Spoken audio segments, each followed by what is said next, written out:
Ya, haleluya. Saudara yang diberkati oleh Tuhan Yesus, saya akan berikan tema khotbah. Pernahkah kita berkata bahwa Tuhan itu tidak adil? Itu tema khotbah ya. Sekali lagi saudara, tema khotbah. Pernahkah kita berkata bahwa sesungguhnya Tuhan itu tidak adil? Haleluya. Saudara, Alkitab katakan begini ayat ke-9 ya. Janganlah kita mencobai Tuhan seperti yang dilakukan oleh beberapa orang dari mereka, sehingga mereka mati di pagi ular. Ya. Saudara, kenapa saudara saya katakan, pernahkah kita berpikir bahwa Allah sesungguhnya tidak adil dengan kita? Ya. Kenapa? Ya. Kita sudah setia ke gereja, kita rajin membaca dan berdoa. Ya. Kita sudah melakukan kehendak Tuhan. Tapi timbul pertanyaan saudara, kenapa Tuhan ya dibandingkan dengan orang yang tidak pernah mengenal Tuhan, badan mereka gemuk, sehat, segar, sedangkan kita yang sudah setia, kenapa kita sakit-sakitan? Akhirnya timbul, Tuhan itu tidak adil. Haleluya. Saudara, saya mau katakan ya, ketika Tuhan Yesus dicobai di padang gurun, ini masalah ayat yang ke-9 ya. Tiba-tiba saudara, iblis katakan begini kepada Tuhan Yesus, jikalau engkau anak Allah, coba engkau rubah batu ini jadi roti. Pak Martin, kira-kira sanggup nggak Tuhan Yesus rubah ini batu jadi roti? Sanggup, karena dia itu adalah Tuhan ya. Tetapi saudara, apa kata Tuhan ya? Hidup kita bukan saja cuma dari roti, tapi dari setiap firman yang keluar dari perkataan Allah. Amin. Haleluya. Itu pertama saudara. Tiba-tiba saudara, setan bawa di hubungan bait Allah. Dia katakan begini, engkau kan Tuhan. Coba engkau menjatuhkan dirimu dari atas, menghilangkan, ada malaikat nanti yang akan menatang kamu. Kira-kira Pak, Tuhan Yesus sanggup nggak terbang dari atas? Sanggup saudara, dia itu adalah Tuhan ya. Saudara tahu pada waktu murid-murid Yesus berada di tengah-tengah laut, datang angin sakal, tiba-tiba Yesus datang seperti terbang di atas laut, mereka bilang hantu, hantu ya kan. Nah itu Yesus bisa lakukan itu saudara ya. Tetapi kenapa saudara ya, kenapa saudara Yesus katakan begini kepada iblis ya, jangan engkau mencobai Tuhan Allah. Amin. Saudara, ini yang harus saya jelaskan ya. Saudara, saya mau kasih tahu, virus corona itu masih tetap menyebar sampai sekarang ya. Sampai sekarang tidak pernah berhenti ya. Dan Alkitab berkata saudara, tidak ada pemerintah yang tidak berasal dari Tuhan, tapi tiap-tiap orang harus takluk kepada pemerintah yang di atasnya. Sebab tidak ada pemerintah yang tidak berasal dari Allah. Amin. Dan pemerintah yang ada ditetapkan oleh Allah. Haleluya. Terus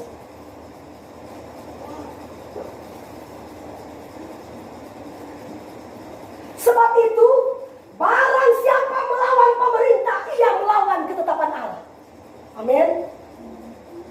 Dan siapa yang melakukannya akan mendatangkan hukuman atas dirinya.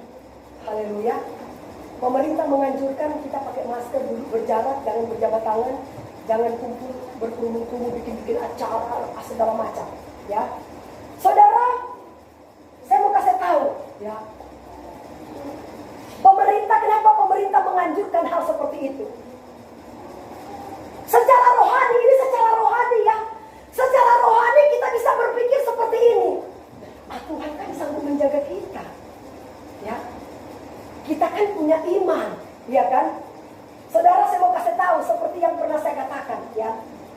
Ketika saudara, firman Tuhan katakan begini, Tuhan katakan begini kepada bangsa Israel, aku akan membunuh semua anak sulung Mesir, ya. Tetapi kalian tidak boleh keluar rumah, ya. Tetapi pakailah tanda-tanda darah di rumah-rumah kalian, iya kan? Ini Yesus yang bilang ya, pakaikanlah tanda-tanda darah. Nah saudara, kalau mau pikir secara logika, Tuhan itu kan maha tahu ya.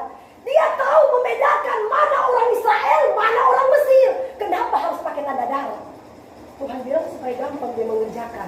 Siapa yang tidak pakai tanda darah pasti akan mati. Iya kan? Ini adalah anjuran dari pemerintah kita pakai masker. Virus datang, dia akan melewati hidup kita. Amin. Kita taat saja kepada pemerintah. Amin. Sekali lagi saudara, saya mau katakan ya, jangan punya iman konyol.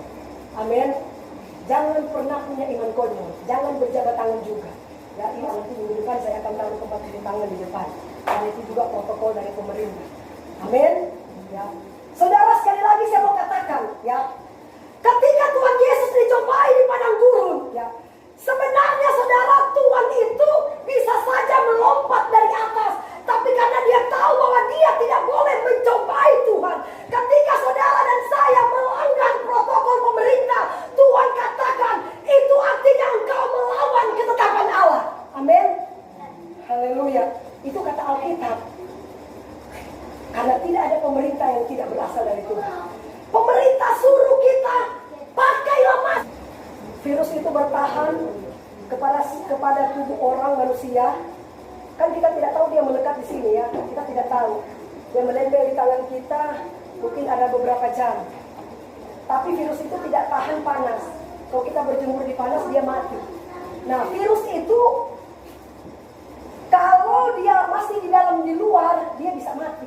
Tapi kalau sampai dia sudah masuk di mulut, dia bisa bertelur di dalam. Ya, menggerogoti tubuh. Itulah yang perlu kita di tubuh kita. Makanya kita harus bersih-bersih, cuci tangan segala macam. Bukan kita saudara melakukan kuasa Tuhan sanggup menjaga kok. Iya kan, kita kan ikutin aja protokol pemerintah. Haleluya. Nah, itu aja saudara. Jadi istilahnya kita tidak boleh mencobai Tuhan. Amin. Tidak boleh mencobai Tuhan. Haleluya. Terus dia katakan begini ya, jika engkau anak Allah, jatuhkanlah dirimu ke bawah, sebab ada tertulis mengenai engkau, ia akan memerintahkan malaikat-malaikatnya, dan mereka akan menatang engkau di atas tangannya, supaya kakimu jangan terantuk kepada batu. Terus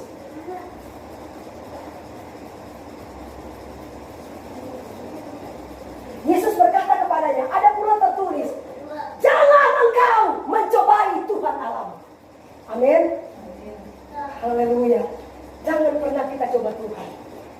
Haleluya. Saudara, itu yang Alkitab katakan dalam hidup kita. Ya. Untuk itu saudara, mari kita sadar. Ya. Kita sadar saudara, ikutin aja protokol pemerintah. Saudara, ayat selanjutnya. Dia katakan beginilah. Ayatnya yang ke 12 aja. Ayat 13 aja, ayat 13.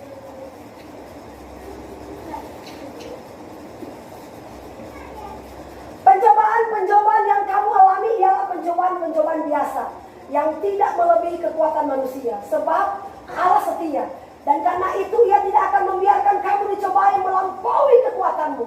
Pada waktu kamu dicobai, ia akan memberikan kepadamu jalan keluar sehingga kamu dapat menanggungnya. Haleluya. Sekarang saya tanya Pak Martin, pencobaan itu dari Tuhan atau dari setan?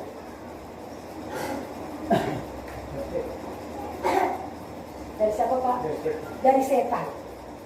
Amin. Tuhan yang katakan saudara, ya, Tuhan itu tidak bisa mencobai kita, tapi dia katakan saudara, pencobaan ada di Alkitab. Coba buka dulu ya, Yakobus ya.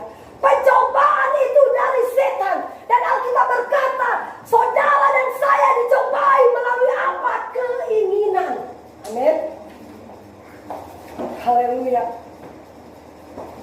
Ada keinginan yang mendatangkan maut, ada keinginan yang tidak mendatangkan maut. Keinginan yang mendatangkan maut apabila keinginan itu kita buahi. Misalnya contoh, kita tahu-tahu itu salah, kita lakukan. Itu yang mendatangkan maut buat kita. Amin. Sudah tahu-tahu kita tahu itu salah, tapi kita coba-coba ke situ. Sudah tahu-tahu ada semut, kita berdiri terus, ada digigit. Iya kan?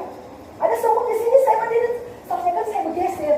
Saya terong aja di sini, aduh, digigit kita. Amin.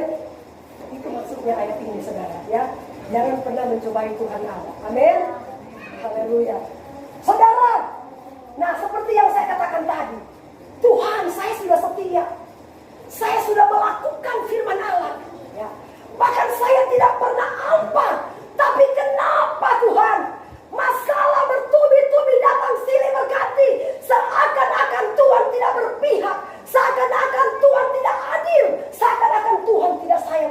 meninggalkan kita. Amin. Saudara, firman Tuhan katakan, ketika masalah itu datang, saudara, sebenarnya itu pemancing. Amin. Pemancing saudara dan saya mendekat kepada Tuhan, supaya kita jangan bermain-main lagi dengan dunia ini. Amin. Ya. Tidak ada masalah yang tidak berasal dari Tuhan. Yang pasti, kalau Tuhan mengizinkan setan mencobai kita, saudara, Tuhan punya rencana di balik semua apa yang terjadi. Amin. Amin. Yang pasti andalkan Tuhan. Ya, Dia adalah kekuatan kita. Kita harus tahu mengerti, saudara, ayat ini. Apa bedanya dengan Ayub? Sudah setia, sudah jujur, sudah saleh. Apa yang dia tidak lakukan di hadapan Allah? Tapi kenapa dia, saudara, anak-anak semuanya meninggal, hartanya habis terbakar. Bahkan saudara, dia diizinkan oleh Tuhan mengalami penyakit yang berbau busuk. Ya, sampai-sampai Ayub, memang waktu awal-awal dicobai dia masih bersyukur. Tuhan, Engkau yang memberi, Engkau yang mengambil. Ya, semakin Tuhan tekan. Akhirnya dia bilang, ayo Tuhan, lebih baik aku tidak lahir di dunia ini. Akhirnya dia putus asa juga. Nah, ketika Tuhan mulai lihat kita mulai lemah, firman Tuhan katakan, saudara, ketika kita jatuh, tidak sampai jatuh sampai tergeletak. Amin. Tuhan tahu kelemahan kita. Tuhan tahu kapan waktunya, saudara, Dia akan angkat kita. Dia bilang, aku akan mengangkat kalian kembali. Akhirnya Tuhan pulihkan Ayub. Ya, ketika Tuhan pulihkan, harta 2 kali lipat Tuhan kembalikan. Bahkan anaknya yang sudah mati Tuhan kembalikan. Ya, dan penyakit Ayub disembuhkan oleh kuasa Tuhan. Amin. Haleluya. Saudara, jangan sekali-kali kita berkata bahwa Tuhan tidak hadir. Tapi biarlah ketika Tuhan mengizinkan masalah itu terjadi, anggaplah Tuhan ingin bentuk karakter kita. Supaya ketika kita mengenal Tuhan, kita nggak manja-manja saja, tetapi kita boleh memiliki karakter baja. Amin. Bahwa hidup dengan Tuhan itu tidaklah mudah. Ada proses, ada tantangan di depan sana, batu-batu yang tajam yang akan kita hadapi. Amin. Yang pasti tetaplah berdiri teguh. Tuhan kita adalah Tuhan penolong dan penyayang, bahkan yang menyelamatkan hidup kita. Amin. Tuhan berkati kita semua. Shalom. Mari saudara, sekarang kita semua bangkit berdiri. Haleluya. Glory bagi namamu Yesus. Haleluya. Kita naikkan pujian firman-Mu, ya dan amin. Yesus, aku cinta Engkau. Kami tahu Tuhan, firman Tuhan itu adalah ya dan amin. Dan hanya firman-Lah yang boleh memberikan kekuatan bagi kami, supaya kami sadar dan mengerti kehendak Tuhan. Terima kasih Tuhan Yesus. Haleluya. Meteraikanlah firman-Mu dalam hati kami Tuhan, supaya benar-benar hidup kami boleh berubah dan berbuat di hadapan Engkau. Haleluya. Glory bagi namamu. Amin.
Nanti